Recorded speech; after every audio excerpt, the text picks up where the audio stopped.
this conversation. Like I said, my name is Wynn Decker. I am a senior policy analyst on the higher ed team at the Hunt Institute. This is our post-secondary pathways webinar series, which features leading advocates, practitioners, and students who discuss some of the most pressing higher education issues. In today's topic, we're going to focus on the new normal of higher education. We know that the COVID-19 pandemic has impacted higher education in a multitude of ways and has created an opportunity for leaders to reimagine many of the existing policies and practices. The effect of the pandemic has permeated all types of higher institutions of higher education, from four-year public and private universities to our community colleges and even career and technical education. Access in the process of enrolling in post-secondary education is one of the things affected by the COVID-19 pandemic. Scholars and practitioners have worked tirelessly to remove barriers and ensure students are able to attend. When mentioning student access to post-secondary education, it's also important to note that we not only mean a traditional student matriculating from high school, but also a variety of students who may have stopped out or dropped out of their education due to a number of factors. So with this background, I'm excited to start our conversation. We have a great lineup of experts from a wide range of higher education issue areas, and I'm thrilled to learn more about what they're doing and what their states are doing to prioritize this work. So before I turn it over to our research experts to start this conversation, I do want to remind our audience that there will be time for question and answer at the end of the webinar. We ask that you submit your questions via the Q&A box at the bottom of your screen, as we won't be unmuting people who are joined as guests. Lastly, I want to remind our attendees that closed caption services are offered during the webinar, and then we also have live streaming on Facebook.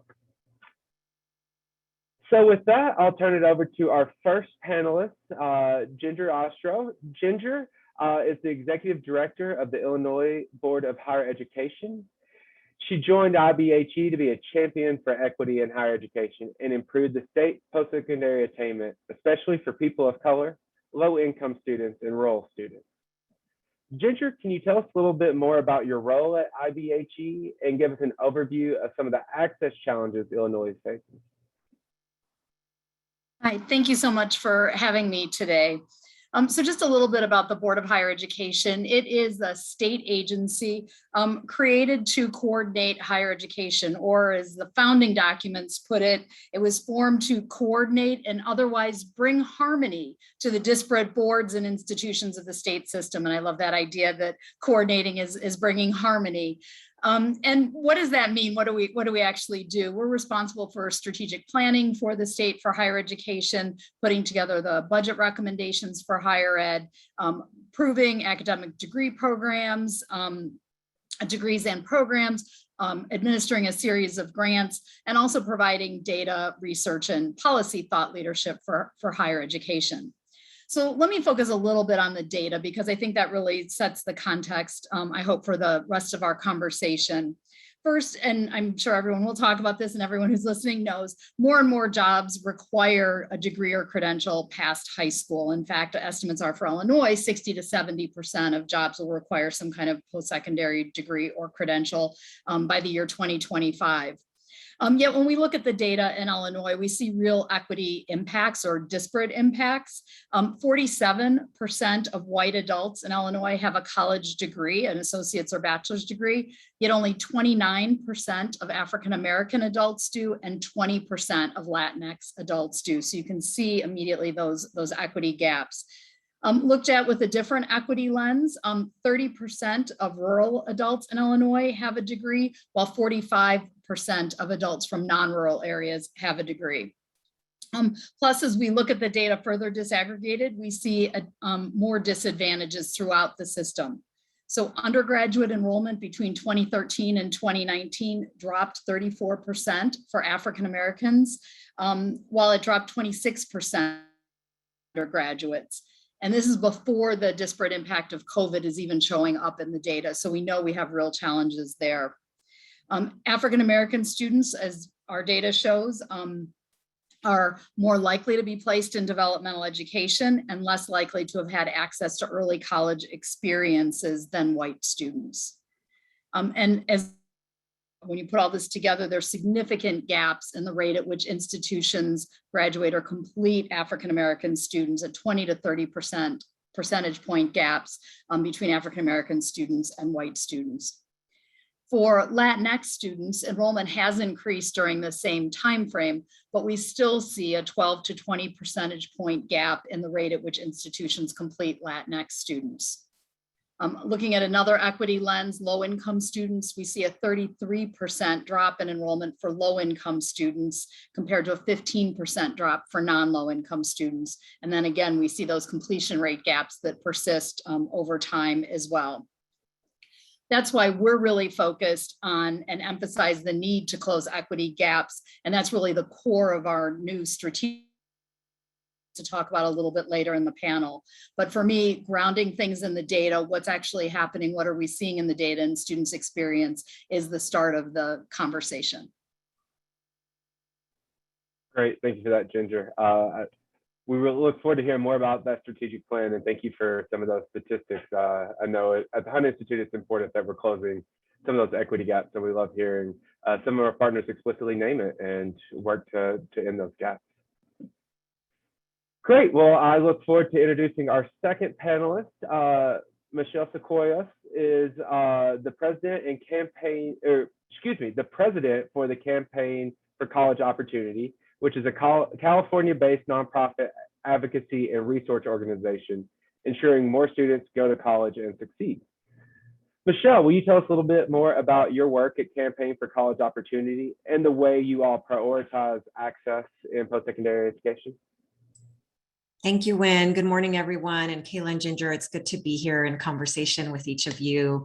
So I'm Michelleiguedos. I'm president here at the Campaign for College Opportunity in California, an avid Dodger fan. So I'm glowing in the win of yesterday. It's October. So for all you fellow baseball fans, I think you probably get me.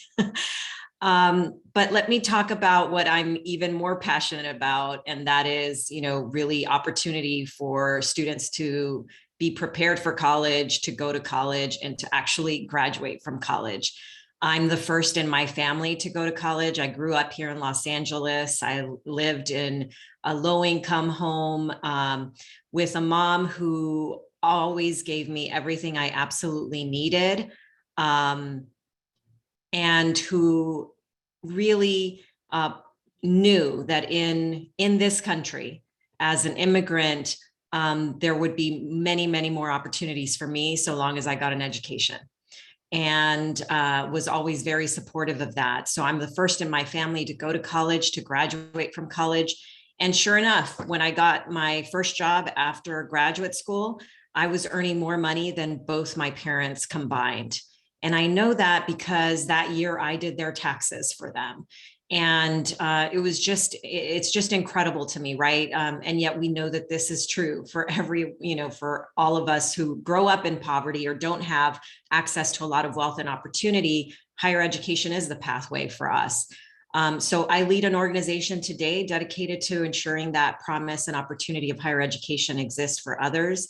California, as many of you know, is known as a real open access to higher education state. We serve more than 2 million students at our community colleges. If you add the CSU, the Cal State system, and the University of California, the UC system, we're talking about over 3 million students, and that's just undergraduates. However, in spite of the incredible diversity of our own state, and the huge diversity in undergrads, 70% of the undergraduates in California are students of color. We still see huge inequality in terms of college preparation, college going, and college success. So our focus as an organization is to bring awareness and attention to the data disaggregated by race, ethnicity, and gender, to highlight possible solutions for addressing that through policy and institutional change, and to build a broad-based coalition. We're an independent nonprofit organization. Many of the interest groups that typically are most influential around higher education policy our internal stakeholders, their university administrators, their faculty, but there is really no focus and attention on ensuring that students are put first in every conversation. And that's what we try to make sure to do. Our core issues, not unsimilar from what Ginger already highlighted, has been a strong focus on equity. And I want to define equity because everybody talks about equity, and I'm not convinced that people actually mean the same thing when they say equity.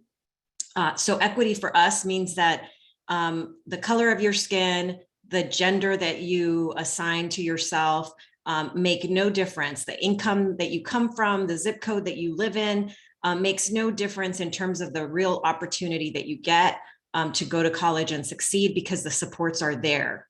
So if you need more support to get there, that is equity to me. That's very different from equality, which is, I think, typically what we tend to do better sometimes in this nation, which is to just offer everyone the opportunity, presume that because a college is there and it might actually take you, that that's going to happen for you.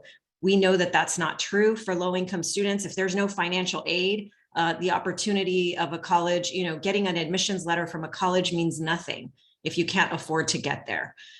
So we really are mindful of pushing for access and success to ensure that all students, regardless of income status, regardless of race or ethnicity, have that opportunity to go to college. So the policy issues that we have engaged deeply in have been around college preparation in our state, really highlighting the inequality in terms of college preparation that already begins in our high schools, highlighting admissions requirements and how they may or may not promote further inequality. And in particular, we spend a lot of time and energy on community colleges. In California, 2/3 of our undergraduates who go to higher ed are in a California community college. There's 116 across the state. And so community colleges are really the vehicle for higher education and economic mobility. However, there are very huge challenges. We specifically engaged in sponsoring legislation that successfully eliminated the automatic placement of students based on flawed tests into remedial courses. One, because we knew that the majority of students that were placed in those courses would never, ever get out of them, would never get into college course-bearing courses. And more importantly, we found that if students were provided the supports that they needed in college-bearing courses, English and math, they actually succeed exponentially in those courses. And the evidence is there. The research proves this. There's no reason we should be placing students in flawed remedial courses that don't work. We also need a fixed transfer. We send a lot of students to community college with the idea that they'll be able to transfer to a four-year university, when in fact in California, only 3% of those students who want to transfer ever do after 2 years, only 3%, in case you missed that number. The number's actually not significantly better when you go up to 4 years or 5 or 6. So transfer has been a huge policy issue for us. I'm happy to share that yesterday we had historic transfer reform legislation signed in California by Governor Newsom that we sponsored, that will ensure that students who say they want to transfer are placed into the associate degree for transfer pathway at a community college. It also pushes the Cal State and the UC system to come together and develop a common GE path. You would think that that already existed, but guess what? It doesn't. And so really focused on making sure that transfer works for students. And I'm looking forward to the engagement and conversation that we'll have here. So I'll stop there. Thank you, Wynn. Thank you, Michelle. That's a lot of great stuff. First off, you started with the Dodgers. I grew up a Cardinals fan, so it was not as exciting for me last night, but still a great game. But back to what you were talking about, I really appreciated you giving us that definition of equity versus equality. I think that was a critical component of this conversation and actually naming it. So I appreciate that. And we're excited to see what comes out of some of this California work. So thanks for naming that for us. Well, before I go to our last speaker, I do just want to remind guests that we do have our Q&A where you can submit questions. So be sure to get those in as they come. But last and certainly not least, Dr. Kayla Elliott is our third panelist. Dr. Elliott is the Director of Higher Education Policy at the Education Trust, where she leads a team and agenda on promoting access, accountability, and affordability for students of color and students from low-income backgrounds. So Kayla, we'd love for you if you could tell us more about your work at the Education Trust and the role you all are playing in closing some of these gaps in access.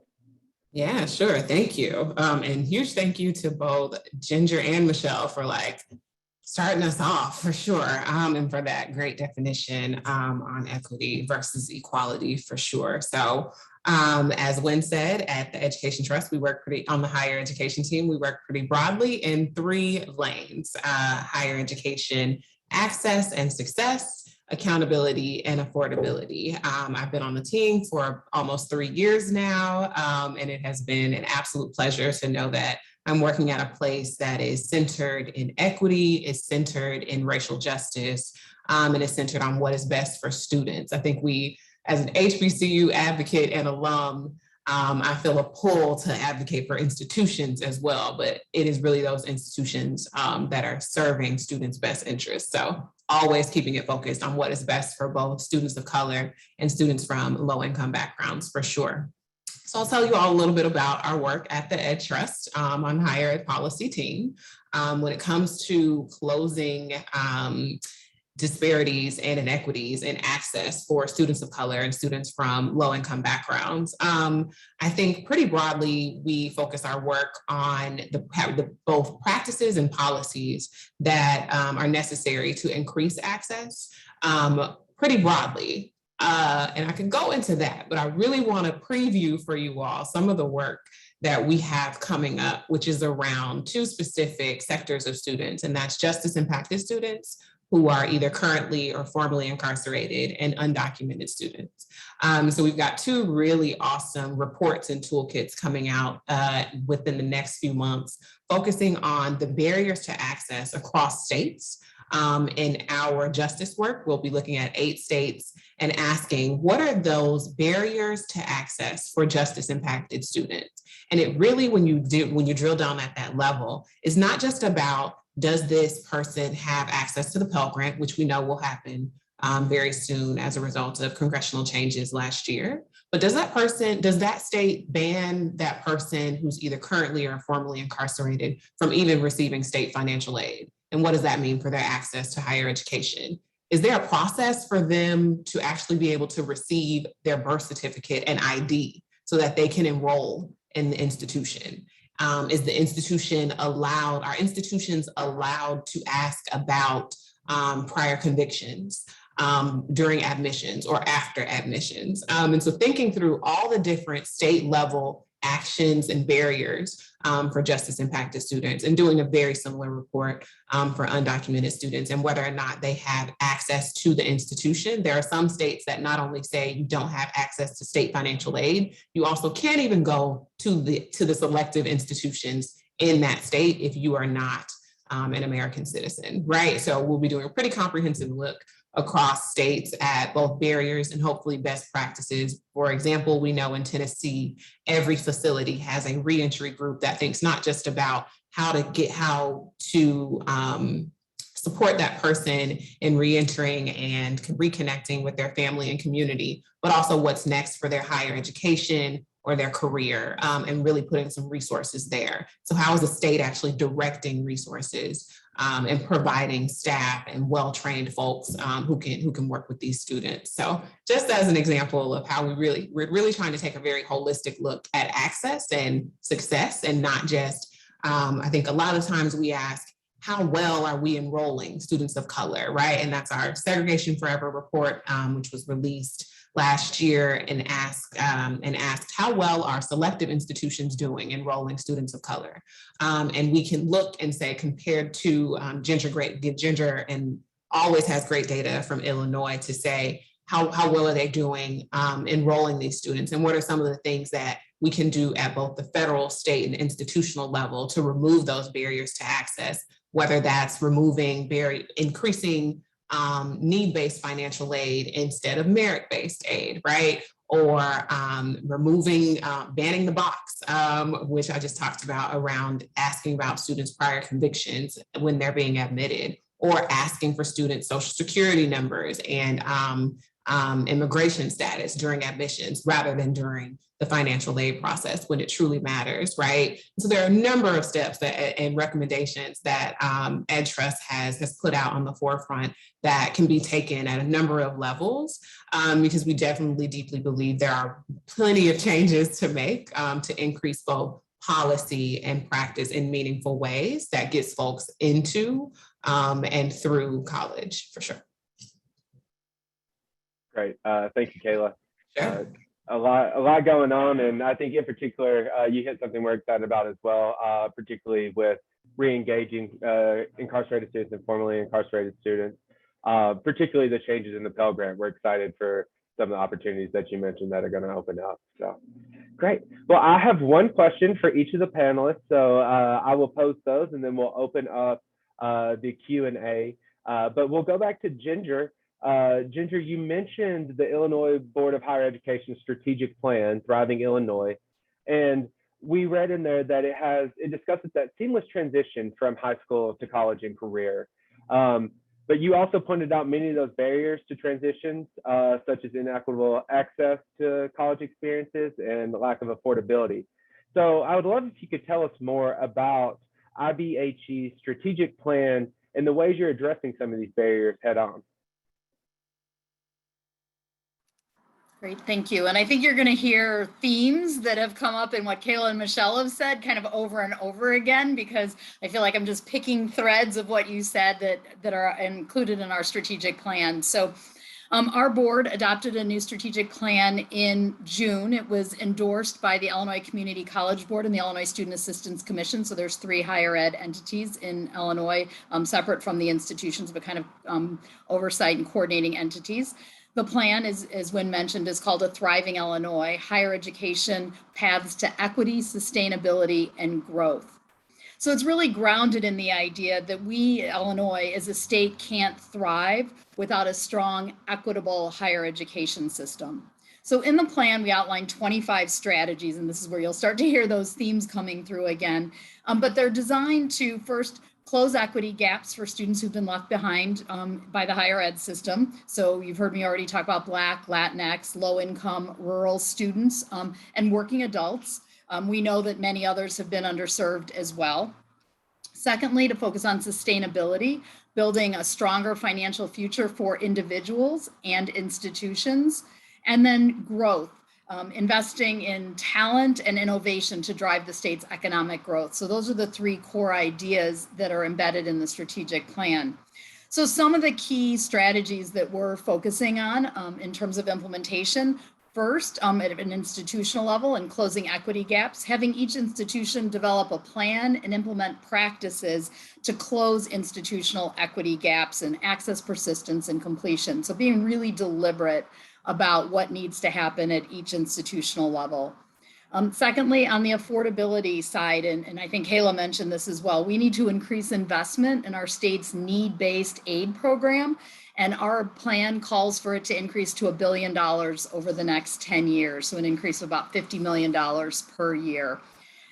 We know overall we need to invest more in public higher education, and that needs to be done through an equitable, stable, and adequate funding system. So another of the recommendations or strategies that we will be working on in the coming years. And then specifically around encouraging high school graduates to attend school in Illinois, focusing on scholarship programs and also services and programs like the Common App, which Illinois has just implemented this year for all of our public universities. So we're the 2nd state in the country that uses the Common App now. So I encourage anyone who's listening who wants to apply to Illinois institutions to use the Common App. We're also focusing on transfer students as well. I can talk more about our initiatives there, but really thinking about how we smooth that transition for students from community college to 4-year institutions. the number of different strategies, as well as really thinking about how we better serve the adult working student and making sure that they have services and supports when and where they need them. So just kind of a high level overview, but I think you hear some of those same strands and themes going through everything that we're talking about where the systems need to go in the future. Great, thank you for that, Ginger. And talking about all the data that y'all are pulling together and that Kayla mentioned, I'm excited to see some of the outcomes that you can kind of represent from the strategic plan at the end to show some of those tangible changes you made. So that's exciting. I think we'll take the next question back to Dr. Elliott, if that's all right. Dr. Elliott, we talked about ways that the Education Trust is closing opportunity and access gaps for low income and students of color. But we know that these are also the students that have been predominantly impacted by the pandemic. Can you tell us some of the particularly innovative strategies? You mentioned something like Tennessee earlier, but can you tell us some of the strategies from across different states that you've seen that intentionally embedded equity in some of these access decisions? Sure. So I'll highlight a couple things happening. One, there have been institutions across states that have used CARES Act funding to cancel student debt. And we know what immediate change and what an immediate impact that makes on students' abilities to do a number of things, right? One, their financial position, right? To be able to afford their life, support their families, and move forward. But we also know that like financial position impacts in some way, influences in some way, what's next, right? Like, is it feasible for me to be able to afford that move to a new city, to be able to afford graduate school? Like, what is next for those students who are graduating? So I'm looking forward to any research that is done on those students and institutions that were able to cancel student debt. I believe most of them were for graduating students. So really interested to see how that plays out and definitely commend those institutions for sure. Second, we had a chance to learn a bit about college access, the college access let me make sure I get it right. The College Access Research and Action's new pilot program called College Connect. And it was at across 4 CUNY campuses.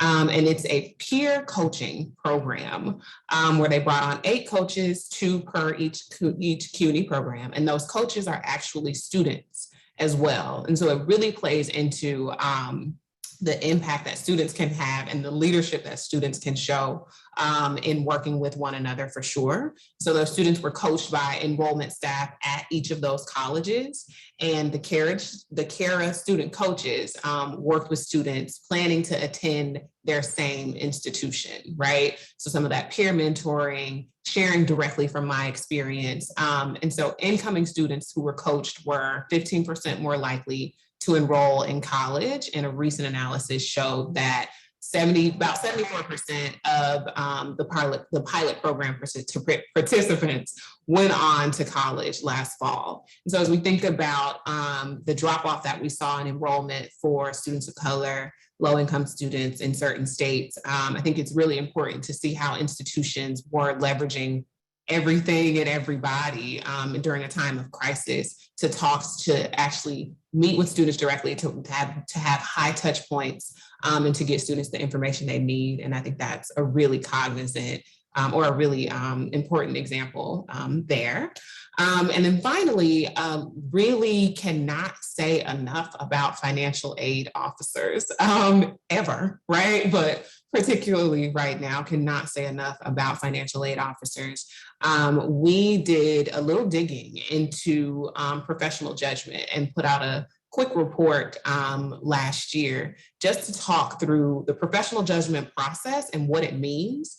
Because not enough students know about it, but not enough financial aid officers understand how to use it, and wanted to just be really clear on what that was, because particularly in times of emergency, students can ask for an appeal in extreme circumstances to appeal their financial aid office to see if they qualify for more aid.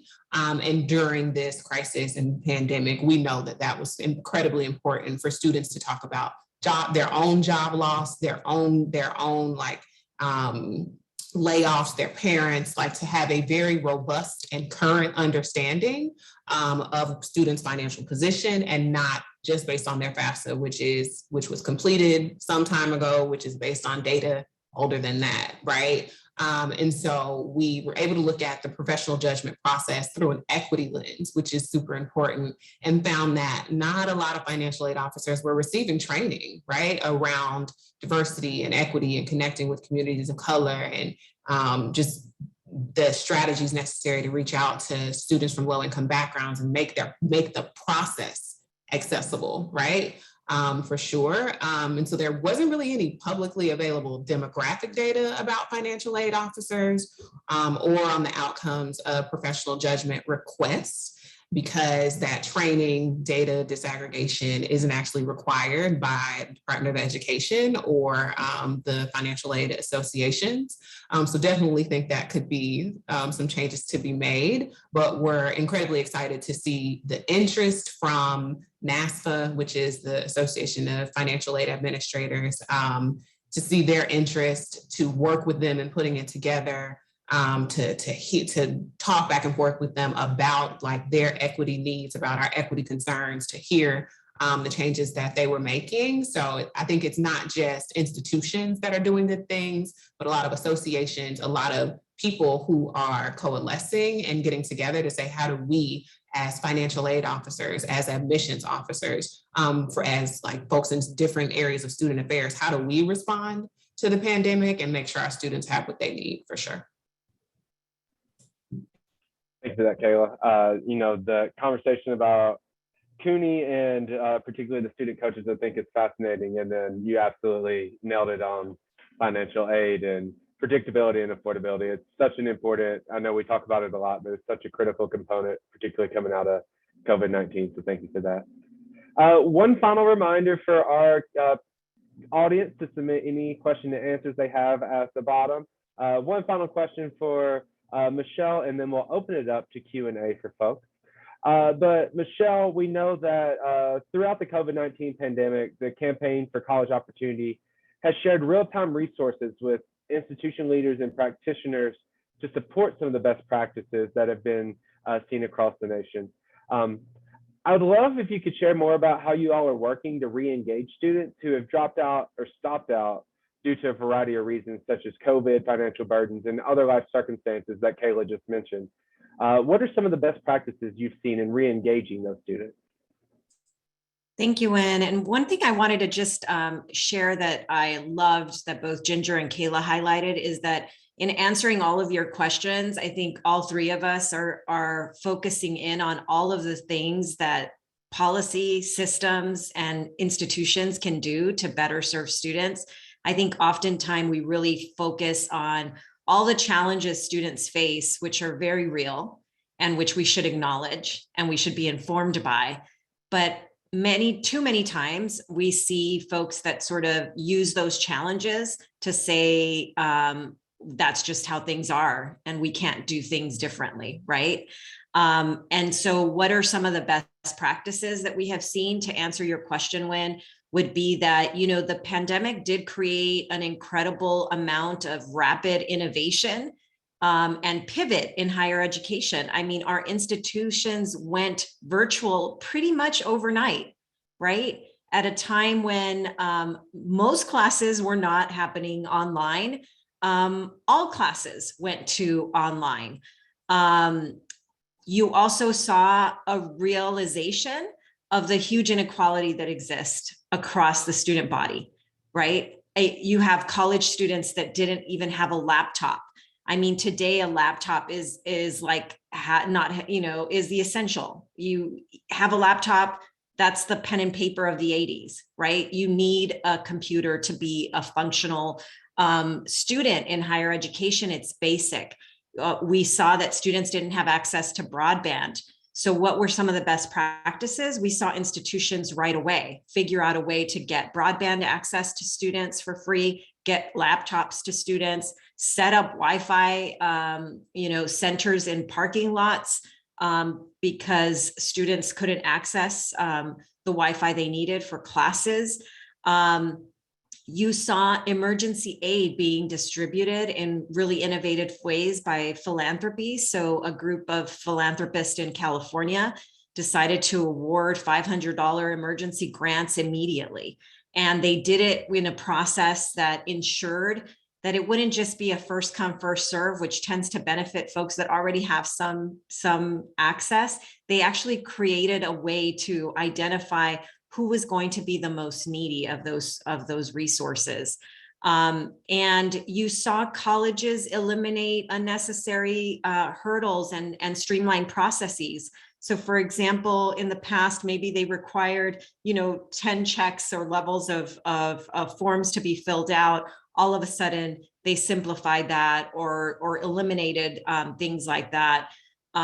So those are all the incredible best practices that we definitely have seen, I think, informed by understanding your student body and talking to students in order to devise and react to their needs. We've seen the possibility, I think, of what a strong virtual instruction might look like, but we've also seen huge challenges with that, right? We talk to students who report that they've had ghost professors, who only provide assignments. My daughter had that experience at her community college where 6 of the 10 courses she took last year were essentially just assignments handed to her, no instruction at all. I mean, for any of us that have gone through higher education to imagine that a student might actually get enough out of just being told to read a chapter and write an essay about it, that is not instruction. And so my hope is that that's not a best practice. What do we do to ensure better accountability and better engagement by faculty with students to really ensure that our students don't drop off? Why do we have these huge enrollment dips? Because students unfortunately don't feel connected online, many students, or maybe are getting subpar online instruction. Now, I share my daughter's experience. My son's experience was fully the opposite. He loved his online instruction. It was mostly synchronous. It very much worked for him. And so I think you have the gamut, right, of experience and reality. So that's what I would share. I think there's best practices and not so best practices that we need to build upon. Yeah, thank you, Michelle. I think what you highlighted really shows the broad gamut of experiences that people face and, what it's going to look like coming out of the pandemic and being able to provide those opportunities that are successful and, driven by data versus eliminating the ones where we lose touch with our students. So I appreciate those examples. Great. Well, we will open it up to Q&A from the audience. We have already had one submitted. This is from Keela Washington, but Keela asked, and we'll go to Ginger with this question first, I think, and then open it up both to Kayla and Michelle. But Keela asked, from the perspective of your roles, what are some of the biggest challenges that exist in using existing data resources to identify the population of students that are not accessing post-secondary education? So Ginger, can you tell us some of the challenges you face with those data resources? I think that's a good question. I think, what we're trying to do is build more systems that data systems that talk across the P20 spectrum, because I think you start out in a place where the K-12 system collects its data, the higher ed system collects its data, and where students fall in between the gaps is where there's challenges. Similarly, I think we do a really good job of connecting our community college, public university, and private university data in Illinois. But I think that's another place where there potentially could be challenges where you lose students that if you're not able to have data systems that connect. But I think sort of the same places where you think about where students could get, where there's a crack for students, there's probably a data or an organizational structure that creates those challenges. So that would be one thing I would think of sort of top of mind. And then how are we bridging across those data systems in ways that help us identify students and make sure we're making those connections? I think we're doing a lot of work in Illinois around that, around building access across the P20 system. And so that there's a lot of work that's been done and a lot of more promise to come from that area as well. Thank you. Kayla, do you have anything you want to add to the data? Sure. I was digging around trying to look for like a very good synopsis, plain language on the College Transparency Act, because I think that actually would get to would remove some of the barriers to student level data that Ginger talked about, to being able to share data. I think there's a lot to say here, right? And I have to jump to another call in a minute here, but I do think there's not enough to be said around sharing data, and that is IRS data, students who have means tested benefits, that is financial aid data, that is workforce data, state level data, federal data. There are all of these data systems that are not shared. And even if they are shared, don't necessarily speak the same language, right? And so we find ourselves relying on federal financial aid data, like IPEDS data and census data most reliably. But we also know that there are inherent limitations in some of the data, right? Like for students of color and students from low income backgrounds, we know that they may tend to and may more often enroll in a mixed status, right? So sometimes they are part-time, sometimes they are full-time, sometimes they stop out, re-enroll, and actually clearinghouse data might better speak to capturing those students in their enrollment, right? And so there's certainly a lot to be said around, and I wish my colleague, our new research director, Janan Bintar, was on to make really good recommendations. But I do think there are data limitations, but there are like proposed federal changes that we know can work to fix some of this. And that's the College Transparency Act for sure, if you want to look it up and see what's in it. And then there are ways to work within those data limitations. The last thing I will say is that we use broad terms like students of color, right? And in our work, it actually really means Black and Latino students, because those are the students that we can find in the data. Like we oftentimes cannot pull enough data, right? And by data, we mean quantitative, large data sets, right? And there's a lot to be said about like only saying data and meaning quantitative data and not qualitative data, not narratives, storytelling, student voice, because all of that is data, truly, right? But in terms of large quantitative data sets, we often don't see Indigenous students show up. We often don't see Southeast Asian students show up, right? Because that data is not disaggregated, right? And so those inequities that we know are there, when we have data sets that do disaggregate by ethnicity or national origin or very important qualifiers to speak to inequities, we essentially cannot capture those students and speak to their needs when we're relying on certain data sets, for sure. And so there's certainly like one College Transparency Act, but there are workarounds for sure that I see a lot of advocates and institutions using to make sure that students get what they need, for sure. So thank you all for having me. I will hop off and I'll drop my email in the chat before if there's anything anyone needs. Thank you, Dr. Elliott. We appreciate you taking time out of your busy day and all the great work you're doing. So thanks for joining us. Thank you. Michelle, I saw that you posted in the chat about the California systems not sharing their own data, holding their own data sets. I just wanted, before we turn to our final question, I wanted to ask if there was anything you wanted to add about this data conversation. Well, I mean, I agree with Ginger and Kayla on the point of needing a really cross the board, strong public data system that isn't held or proprietary, right, to any one entity. So that's something we are working for in California. Thankfully, the state has finally invested in setting that in motion and moving that forward. And we know that other states have really strong data systems and that they can link those data systems because data is great and important. I love data, but it's only really great if you're using it to change behavior or improve the environment, right, for students, or to inform, right, solutions and practices that you're moving forward. I will say that in California, we've seen huge progress in disaggregating data by race and ethnicity in ways that I think are important and powerful.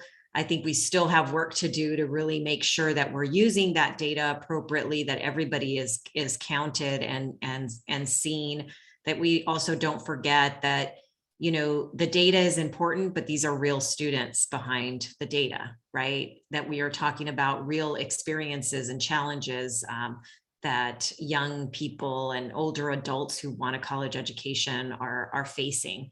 So that's the only thing that I would add. We certainly have been very effective at the Campaign for College Opportunity at using data to move policy, and really using, you know, the data to inform the challenges that have to be addressed, and using the data broken out by race and ethnicity always to highlight the different experience that is being had by students who have been systemically excluded from higher education until recently. Great. Thank you, Michelle. I think we have time for one more question. And I know this question is important to both of our speakers. We talked a little bit about it previously, but the conversation has been mostly about access today, but we know it's not enough just to get students in the doors, maybe on campus. We've got to support students to persist and retain and ultimately complete their degree. So Michelle, I think we'll start with you and then we'll close with you, Ginger. But can you speak to some of the practices that have emerged during the pandemic to support students, particularly in that success and completion aspect of college? Well, I think one of the things that we're excited about in California is the colleges that are strongly implementing legislation AB 705, which is to stop using placement exams to put students in remedial courses. And so that's a good example of a focus on equity and a focus on student success, because the research is very clear that students will likely not succeed if they are placed in these remedial courses. So we see that those colleges that are doing a really great job are seeing exponentially huge numbers of Latinx and Black students pass college level math and English. And not only pass college level math and English, but also pass the subsequent course after that.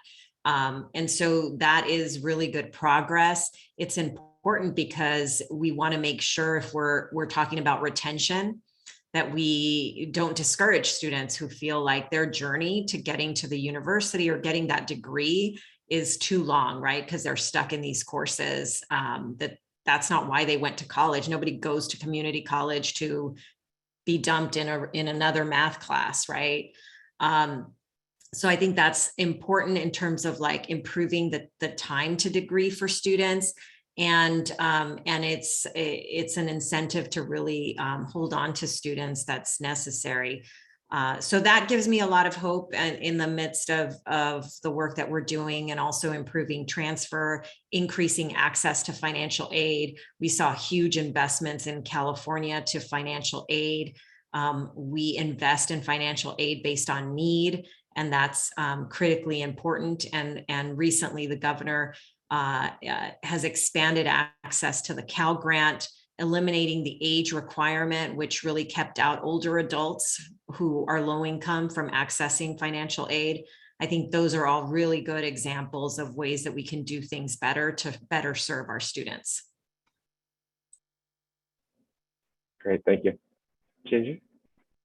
Yep, I think I want to add one thing to the conversation that we haven't really touched on related to student supports. I want to echo the things Michelle said at the top of the conversation about the need to, like, debt forgiveness, helping students who have small balances, dealing with hold, emergency grants to help students, all the technology. The piece that I want to mention is mental health. You know, there's been so many challenges for students, for people obviously all across the state, the country, but specifically in higher education, and how we're making sure that we're providing the mental health that students need.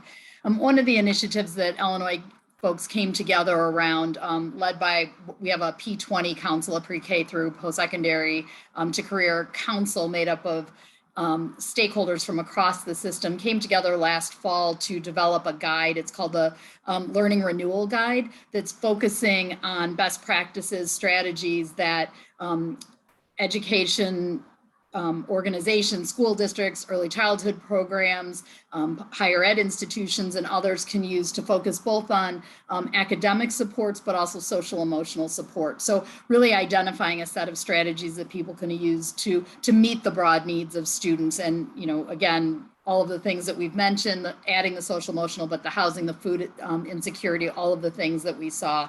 So I think those are some of the lessons that we learned through the pandemic that are practices that need to be in place, not just as we exit the pandemic, hopefully soon, but on an ongoing basis. And I think there's a few other things that are identified there, like bridge programs and additional active advising, like all the things that we know that are high impact practices. How do we elevate them again and really reinforce them as we're exiting the pandemic, but really keeping those practices in place going forward. So I think those are some of the lessons that we take from this work.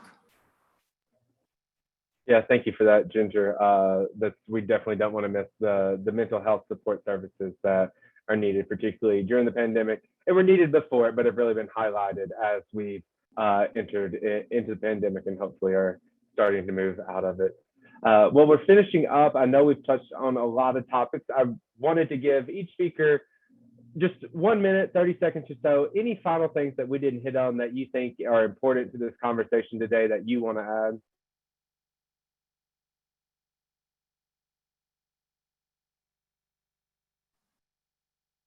I think I don't know that it's something different or new, but I think just to reinforce that, I think for me, the themes that I heard are just the continuing focus on equity, what that means, how we're providing the supports that students need based on their needs, how we're creating a system that actually is responsive, and that's using data, using best practices, using the lessons that have emerged because of the disproportionate impact on students of color and low-income students during the pandemic. Like, how do we take those lessons and not lose this opportunity to really make transformational change? And I think that's what our strategic plan is all about, saying we have this time right now. There's no better time to get this underway and to really launch these kind of dramatic systemic changes that we've needed for way too long. Yeah, emphasis on everything, Ginger, that you just said. I just absolutely agree that there's a real opportunity to be truly equitable in our focus by using data and identifying what it is that students need and changing our behavior to meet that need. When the only thing we didn't spend any time really talking about would probably be on the access front. And I would say that's an important piece of the conversation, right? We care, and we've talked a lot about how do we make sure that when students are in college, they're supported. You know, part of the challenge is that we are keeping students out by some very inequitable practices as well in higher education. In California, I would say that part of it is that we direct too many students directly into community college instead of a four-year university. In addition, our four-year universities often have requirements for admissions that are inequitable and that they haven't reviewed in decades. And so in California, if you're in high school and you want to apply for a four-year university, you have to take a set of A through G courses. We just presume that that's the right set of courses, and there's not a real thoughtful examination of whether or not that should be reviewed again. In addition, we know there's inequality in course offerings across our high schools, depending on where you live and depending on whether you attend a school that's predominantly Latinx or Black. And so really watching for kind of admissions changes that are happening, reviewing current admission practices to ensure that they are not, again, disproportionately impacting students that would otherwise succeed at your college or university. Yeah, thank you for that, Michelle. I think it's important for us to call out some of those explicit inequities that we continue to prop up because that's the way things have been done for so long without really questioning some of those norms. So I appreciate that. And Ginger, I loved what you said about a system that's responsive to the students. You know, I think that really encompasses all the different portions from the data to the support services and everything. So I really appreciate both of y'all's perspectives as well as Dr. Elliott's earlier.